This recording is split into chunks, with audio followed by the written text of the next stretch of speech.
Hi all, जय जगन्नाथ समस्त को बसंत पंचमी हार्दिक शुभकामना शुभेच्छा। आज चलते गोटे शुणा बहुत सुंदर स्टोरीटे सरस्वती माँ सरस्वती आपण मैंने जमती जानते वेद गुड़िक केवल ग्रंथ नुहे जीवंत शक्ति थिले। जेतेबेले ग्रंथ उच्चारण हुए वेद उच्चारण हुए सेतेबेले आकाश प्रकम्पित उठे आ नदी भी मध्य ता गतिपथ बदलाई दिए।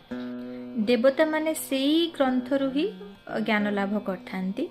दिनकर कथा एमिति कि गोटे राक्षस जहार ना तामस वेद शक्ति को हरण करने को चेष्टा कला। से गोटे बहुत बड़ योजनाटे कला कि जदि वेद को ग्रंथ को नष्ट करा जाए ताहले देवता माने दुर्बल हो जिवे। तापरे तमस तार घोर तपस्या बल तिने कौन कला ना समस्त ऋषि मुनि आउ देवता मानू निद्रारे शुआई देला।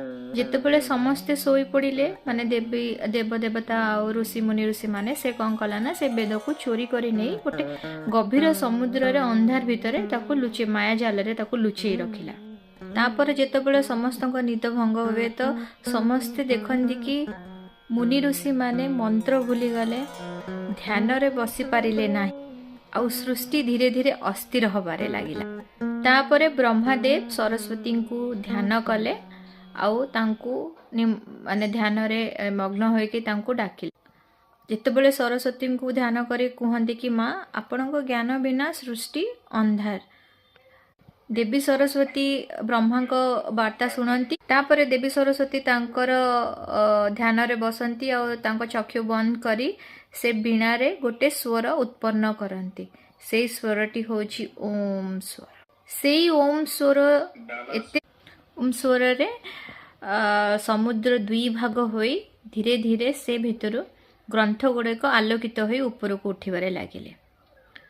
तापरे माँ सरस्वती कहंती कि केबे भी विद्या को चोरी करी हेबो नाही। जेउठी विद्या थिबो और सत्य और साधना अछि सेठी वेद स्वयं प्रज्वलित हेबे। तो आपण माने मन रखंतु केबे भी विद्या चोरी हुए नाही। जेमिति कि माँ सरस्वती कहले केबे भी विद्या चोरी हुए नाही।